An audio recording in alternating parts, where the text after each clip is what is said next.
Mrs. Rejouy and friends, the statement continues, copies of which were delivered to our President, to our Congress, and to our national media.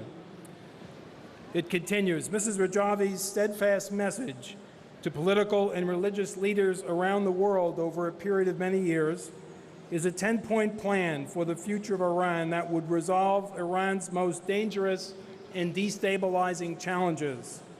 The plan would restore political legitimacy through universal suffrage, guarantee rights for all citizens, and particularly women and minorities, end the cruel excesses of the judiciary and establish the rule of law, end the nightmare of fundamentalist Islamic dictatorship by once again separating state and church, protect property rights, promote equal opportunity and environmental protections, and last but certainly not least, seek a non-nuclear Iran free of weapons of mass destruction.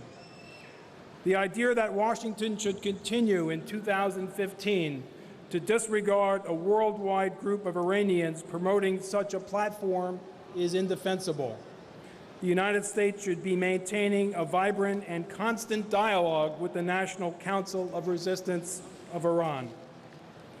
It is by now beyond dispute that the regime in Tehran is fomenting instability and conflict throughout the region, most notably in Syria, Lebanon, Yemen, and Iraq.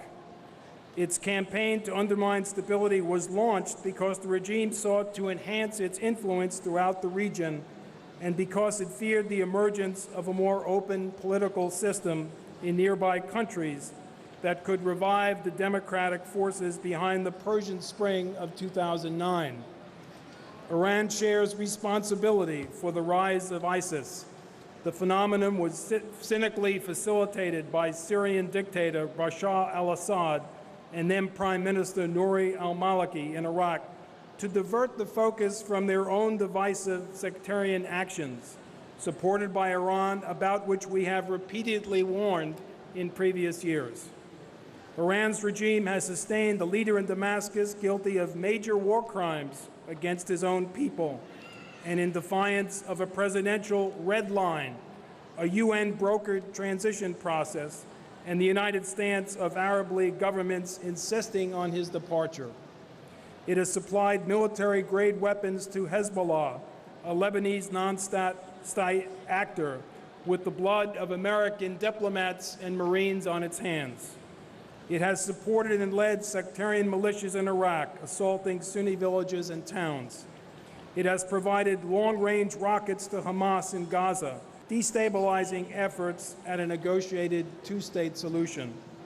And it has supplied arms, explosives, and funds to an insurgent group in Yemen that has driven out foreign embassies, including our own, seized power, and provoked a new regional military conflict.